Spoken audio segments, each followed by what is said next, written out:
Hello, everyone. Good morning, good afternoon, good evening, depending on which part of the world you're joining us from. Such a pleasure to be here. My co-host, Kathryn, and we're going to be doing a session on Let the Data Speak, Let the Numbers Guide Us. So we're going to be presenting a lot of data, some intuitive, some that you may not be as familiar with, but all of it very powerful and very insightful.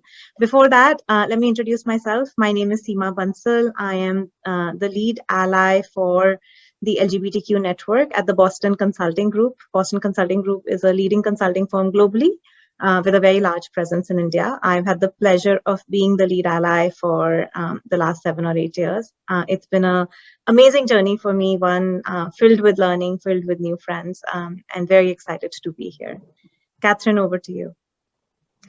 Thank you so much, Seema. I'm also delighted to be here for this session and really grateful both to BCG and to RISE for this opportunity. I'm the Executive Director at Open for Business, which is a coalition of multinational companies, and we're very happy to count BCG amongst our members.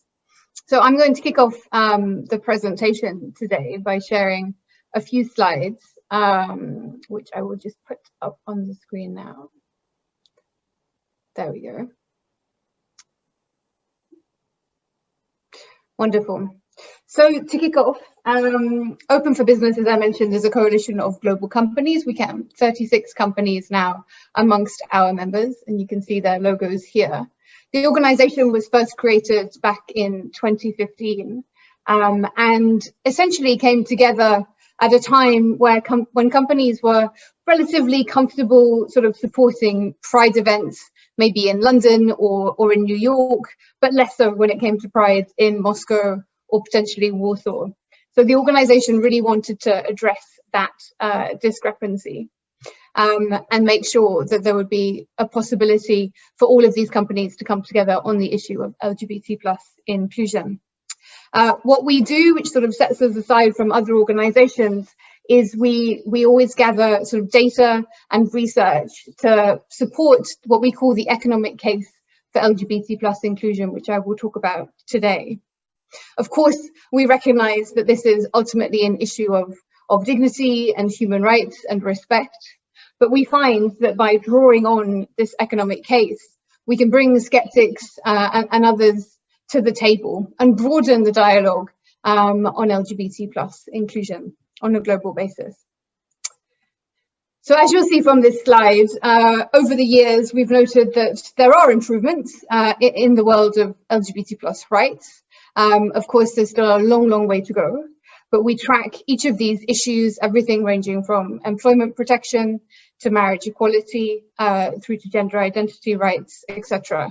And I think it is always important to take a scaled approach to when you're looking at these issues and making sure that you cover a number of years when considering the particular issues so that we can see the developments that are occurring. And one of the things I want to talk about today is really this publication, which could be considered the bedrock publication of our organization. So this was when we set out, what do we mean by the economic case for LGBT+ rights?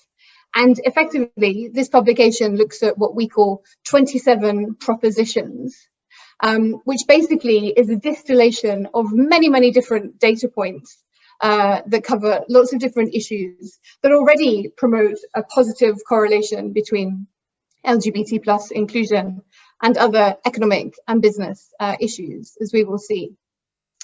So the first set of propositions really relates to economic performance. So here we're looking at what's possible with regards competitiveness, entrepreneurship, and we've seen that countries that are more LGBT+ inclusive tend to be more competitive. They tend to have better systems and welcome more entrepreneurs, particularly tech entrepreneurs. They might be attracting more foreign direct investment, for instance. They might be suffering less from brain drain. And just on brain drain, our research into Kenya, for instance, found that over half of Kenyan students at the point of graduation were considering leaving the country. And maybe now it's important to note that when we're looking at these propositions, we're always talking in terms of correlations and not causation, right? So I think it's quite important to note that we're really in the space of correlations.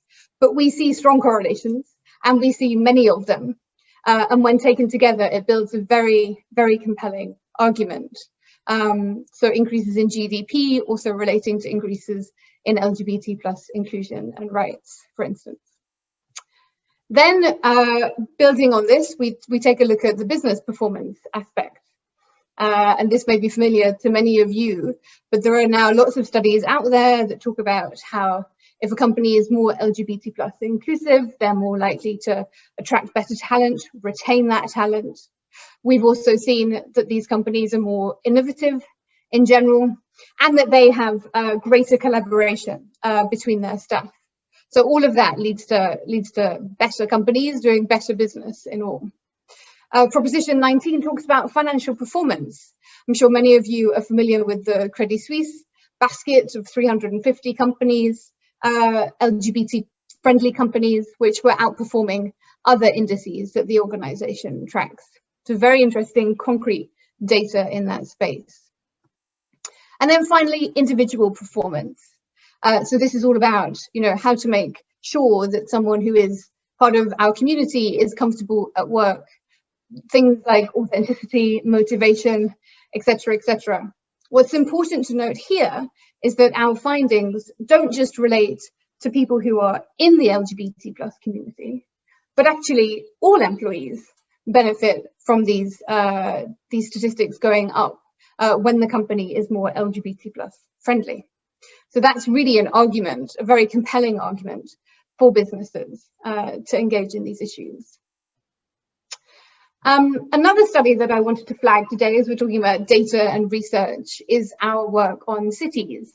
So once every 2 years, Open for Business produces the city ratings.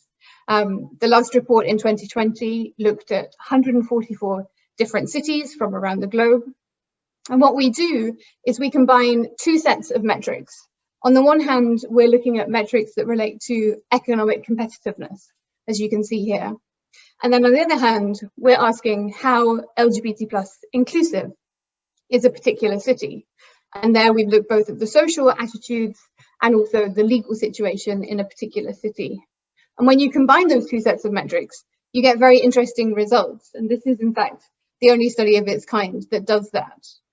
And what we found over the years is that this provokes very interesting conversations amongst a number of our multinational companies when working with local officers, sort of asking, why is a particular city here? How can we make improvements to where we're appearing on the rating, etc. And then just to close off, so I've spoken a lot today about the different aspects of research and data gathering that we do as an organization. But another hugely important area of our work is what we call the local influencer programs. So we have 4 of these programs in place, as you can see here, in Eastern Europe, the Caribbean, East Africa, and in ASEAN, in Southeast Asia. And these programs are really designed to do 2 things. On the one hand, they bring together a network of civil society, activists, organizations, leaders, etc., plus business representatives who are based in the country, whether working for locally headquartered companies or for multinationals. We want to build that network and have that network identify sort of smart actions that will help lead to change and improvements on LGBT issues, of course. On the other hand, and the preliminary step for each of these programs is the research phase. We know on a global basis that there is increasingly good data when it comes to LGBT issues in, let's say, North America and Western Europe, but not really enough elsewhere around the globe. And it's very important to start to fill that data gap. So that's what we're doing through this work as well. Our program in Eastern Europe actually released the first research just this week, which looked at 4 countries in Central and Eastern Europe. So that's Hungary, Romania, Poland, and Ukraine. And actually found that when it comes to costing out the cost of discrimination on LGBT issues, that across those countries, it could range up to 1.75% of GDP, which is considerable. We'll be releasing our research for the Caribbean in the coming months, and our ASEAN program is very much at the beginning stages. But our work on East Africa, actually relating to Kenya in particular, found again that we could cost out LGBT plus discrimination, and that amounted to up to $1.3 billion per year. And that is drawn from a lot of different sources, things like additional burden on healthcare for the community, things like lost revenue in tourism, employment opportunity gaps, etc., etc. And this report, when it first came out, really changed the conversation in Kenya as conversations were going on with regards to decriminalization. And it helped to move it from one which was very much wedded in traditional values, religion, etc., and start talking from an economic perspective. So we really saw a shift in the conversation there, and that's really our goal, is to help move that conversation along. And you can see here some of the statistics from the report that I mentioned on Central and Eastern Europe, which was published this week. And again, those correlations in this particular region as well, between all of these positive economic outputs and LGBT plus inclusion. So I think I will leave it there for now, Seema. I'd be delighted to bring you back in and look forward to hearing your presentation as well.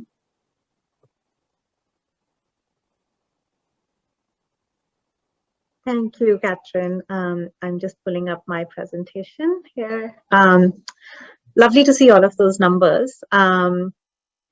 Moving from those big macro numbers, and those were amazingly powerful, I wanted to share some numbers more at a corporate level, and how does LGBTQ inclusion impact corporates and their performance. First up, we basically have some data to say how are companies able to recruit as well as retain employees, depending upon how LGBTQ inclusive they are. And there is data to say that on the left-hand side, the chances of someone not accepting a job and declining a job offer are 7 times higher if they believe that the company does not actually have LGBTQ inclusive policies. And similarly, the chances of someone resigning from a job are in fact 13 times higher for organizations which don't have LGBTQ inclusive policies vis-a-vis the ones that they actually do. So if you think about talent and how the shortage of talent and the ability to sort of recruit talent as well as retain talent, these are huge numbers and huge multiples here. Some of this might be intuitive, but I think the other thing that we saw, and this is a report done globally and was published in 2020, was some of the more nuanced stuff around productivity, around innovativeness and empowerment. So we found that, if you ask people the question that, do they actually bring their best to work? For an organization or for employees who have not faced any discrimination, 62% answer positively, and otherwise it's 46%. Similarly, on a question of our employees feeling the ability to be innovative, do they find the space to be innovative? It is 46% versus 33%. And in terms of empowerment, do they believe that their managers believe in them, recognize their potential? The numbers are 53% versus 35%, right? So if you think about it, are you able to attract employees? Are you able to get the most out of them when they're inside your organizations? And are you able to retain them? What does your attrition look like? All of that gets hugely impacted by how inclusive the organization is and how inclusive the culture of the organization is.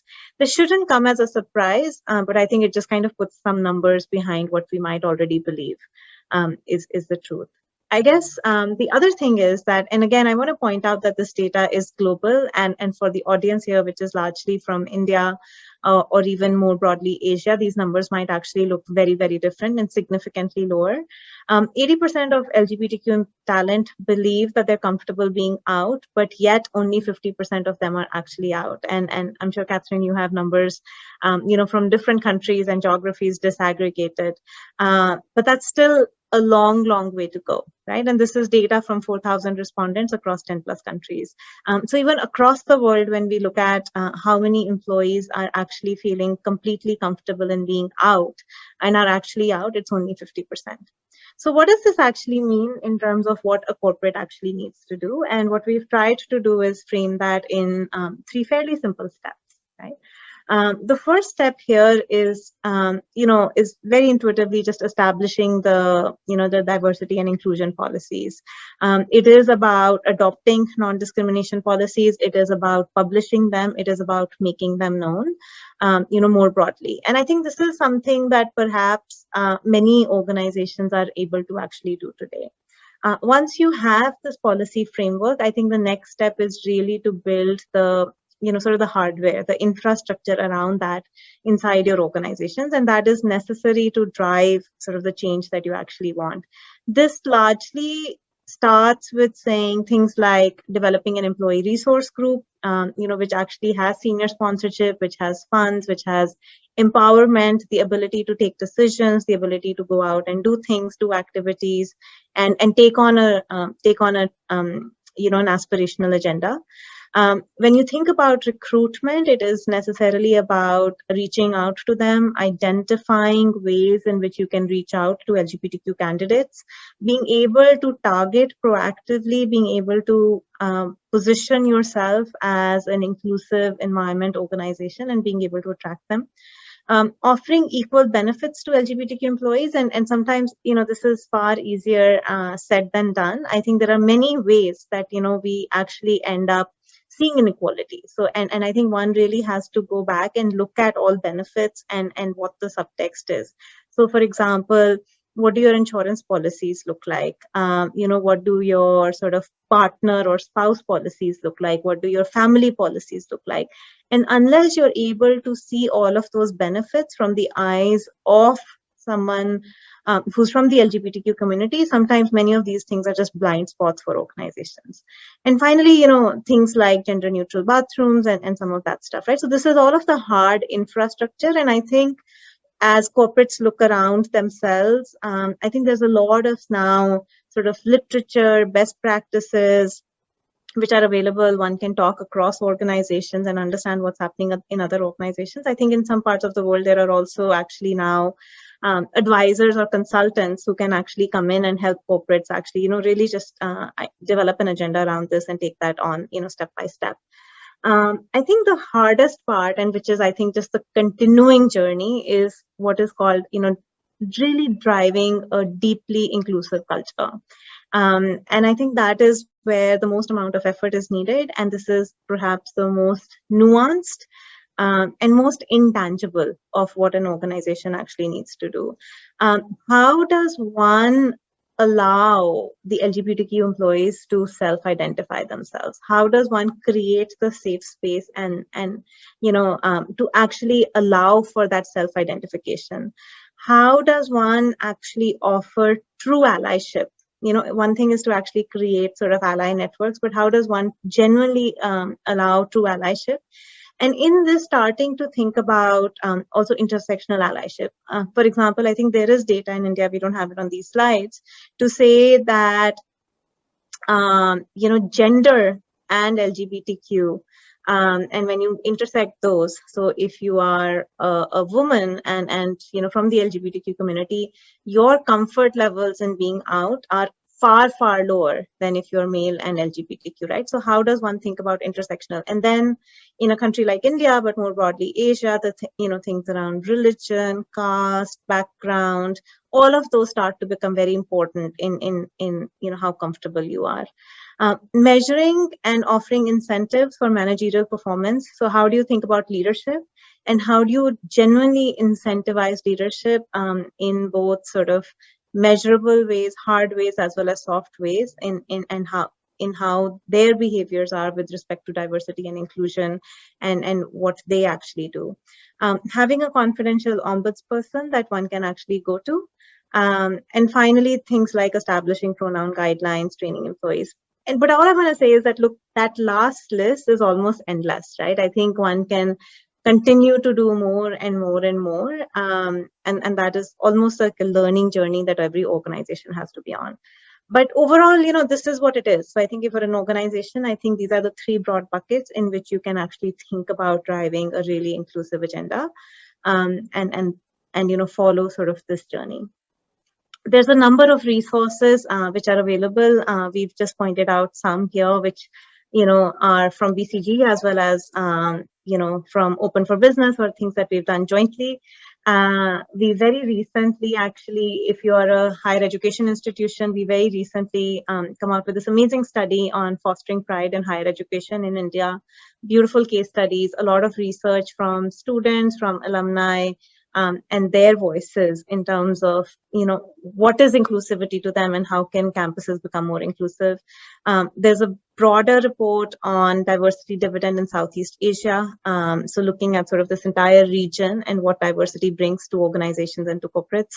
An amazing sort of publication on the new global champions and looking at fast growing companies, especially from emerging markets, and how they're embracing LGBTQ and inclusion, and very happy to, be a part of that, but done by Open for Business. BCG has an Out at Work barometer that is published, and then we also have a publication called The New LGBTQ Workforce Has Arrived, and how inclusive cultures, must follow. And you want to be sort of, be the leader in that and be the trendsetter in that as a corporate, or do you want to be the follower?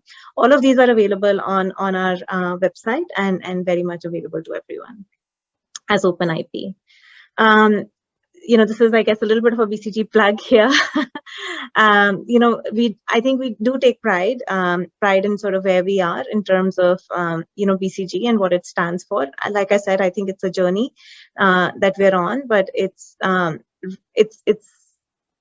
very humbling for us, but also just we're very proud of the fact that we've been recognized in many different places for how we are looking at inclusivity, equality, and the LGBTQ agenda. So that's what I had. Kathryn, any sort of closing thoughts, comments from you before we close the session? I mean, just to say, isn't it wonderful to see all of this kind of data pointing in the right direction? I think it's very inspiring when you start to look at both the macro and micro situations. So I think, yeah, that's wonderful, and it gives me hope working on this agenda, which is important. And just to say thank you again for having me. It's been wonderful sharing this virtual platform with you, Seema. Yes, absolutely. I hope everyone is safe and well. And while this couldn't be an interactive session, I do want to say that if you have any questions, thoughts, if you want to reach out to either Kathryn or myself to our organizations, please feel free to do so. I'm sure you'll be able to find our contacts. Thank you once again, and have a wonderful conference. Thank you, Kathryn, for being my co-host today. Thank you.